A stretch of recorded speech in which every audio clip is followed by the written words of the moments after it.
Good afternoon, everybody. My name is Ms. Sarosky, and I'm the Library Media Instructional Technology Specialist in the School District of West Appear. Today we have our February 5th grade book talk, and we have 2 classrooms in the district that are joining us. So I'll go ahead and start with introducing those. First, we have Mrs. Van Boxel's class over at Hemlock. So everybody can wave and say hello. Hi.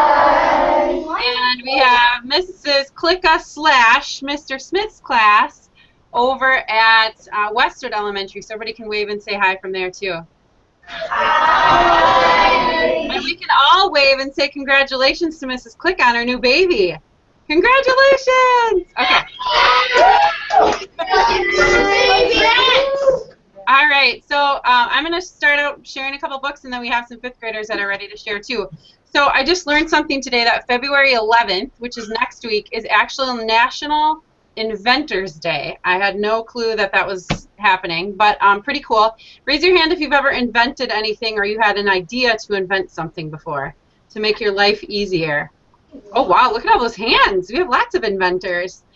So we have a couple of fiction books that I just got in, and one thing I like to remind 4th and 5th graders is although they may look like little kid books, the reading levels in a lot of these, what you would say call little kid books, are actually 4th and 5th grade reading level or higher. And we have 2 new fiction books that came in, Iggy Peck, Architect, and then Rosie Revere, Engineer. This one, I don't know if anybody's seen these standing up in the library, but these have to do with 2 fictional characters that love to engineer and build things together. We also have lots of invention nonfiction. We'll see if anybody can recognize what's on here. It's called Mistakes That Worked, 40 Familiar Inventions and How They Came to Be. Anybody know what this is? Leaning Tower of Pisa, yeah. So there's information on, you know, it was a huge mistake, but why it still worked. This is Weird But True Facts About Inventions. This one is So You Want to Be an Inventor. So maybe if you are ready to, you know, get your patent, and has anybody seen Shark Tank? That's a great example of TV that has inventors on it. I love that show. This one is Amazing Inventions, and then we have a bunch at Westwood. I'm not sure if we have these at Hemlock or not. I'm guessing we do. But these are how they made things work, and just in different cultures. So, and during different times, the Romans, the Renaissance, the Greeks, the Egyptians. So if you're somebody that really loves that building and engineering type of stuff, there are a lot of books in the library that you might want to check out, and maybe someday your invention will be on the market and you'll be famous and rich, and don't forget about me around here. The other thing I wanted to mention is February 24th. Why am I mentioning that date? There's a very special person coming. Mrs. Van Boxel, you want to call on someone? Sure. Who's coming, everybody? Say it. Gordon. Yeah, Gordon Corman is coming. I know lots of you have been reading Gordon Corman books in your classrooms.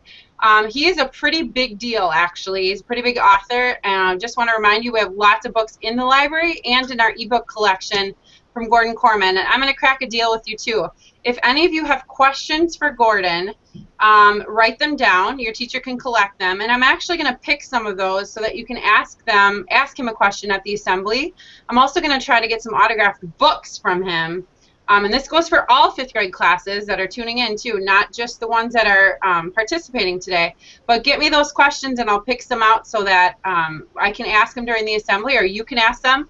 And I'm going to try to get some autographed books from him as well, so you might be a winner of one of those. So super excited for him to be coming this month. All right, we're going to head over to Hemlock. We have Kirsten ready to share a book with us. Come on up, kiddo.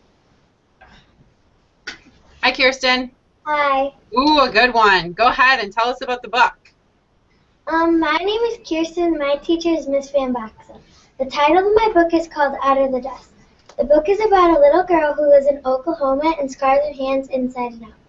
The only thing that makes her feel better is playing the piano, which is almost impossible. To make matters worse, her mom is gone and her dad does not want to talk about it. Also, she has been through multiple dust storms that risk the growing of the crops and damage her land. If I could ask the author any question, I would ask her how she relates to the story, and if she was Billy Joe in the story. I liked the book because it was based off a true story and it kept my attention by being suspenseful, and after something bad happened, a positive lesson came out of it. I have to unmute my mic here. That book also won an award, didn't it? Is that one of the award winners? Does it have a little medal on it? Which award did it win, Kirsten? I don't know. Is it? Can you read it? Is it a Caldecott or a Newbery Award? I don't know. Not sure. Okay, I'll have to check it out. I swear I won an award for something, but good. Blueberry. The Newbery Award, yeah, which is a pretty big deal with children's literature. So let's give Kirsten a round of applause. Nice job.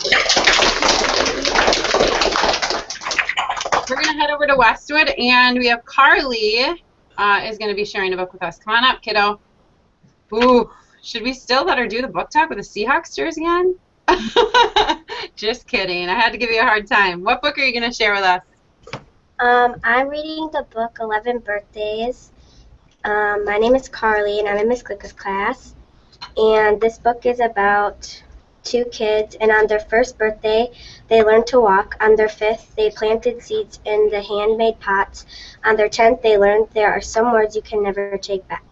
Amanda's 11th birthday should be a happy occasion. Instead, she's dressed in an itchy costume her mother picked out for her boring Hollywood-themed party. Meanwhile, across town, her ex-best friend Leo is celebrating their joint birthday with a huge bash including a hypnotist, a football star, a giant iguana, and a rock band. So not fair. Amanda can't wait for her day after her birthday so she can stop thinking about the fight that led her and Leo to have separate parties for the first time in their lives. There's just one problem. The next day is her birthday all over again. I have finished this book. I read it like 5 times. You really like it, huh? Yeah. There is also like a series in this book. And there is a very big surprise at the end of the book if you want to read it to find out. Have you read the books that come after it, Carly? Yeah. Yes? Did you like those just as much, or this one the best? I liked probably this one more than all the other ones. Nice. Raise your hand if you read 11 Birthdays this year. That's been a really popular book because it was a battle of the book as well. So you probably have lots of students that can relate with how much you loved it. So let's give Carly a round of applause.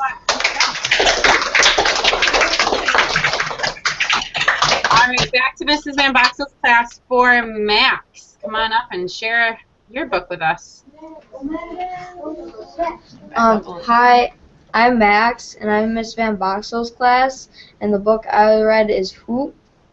A summary of this book is that the main character is Roy, and he encounters this boy that's just running away randomly, and he tracks him down and finds him at a golf course, and he tells him about these owls that they're going to build on and how special they are, and if they build on them, like, something's going to happen, and you have to read to find out. And I would recommend this book to you if you like adventure. And I like this book because it was constantly changing and it was hard to predict. Oh, nice. Can you show us the cover one more time and announce the title and the author? It's Hoot, and it's by Carl Hyacin. Awesome. Nice job, Max. Let's give him a round of applause.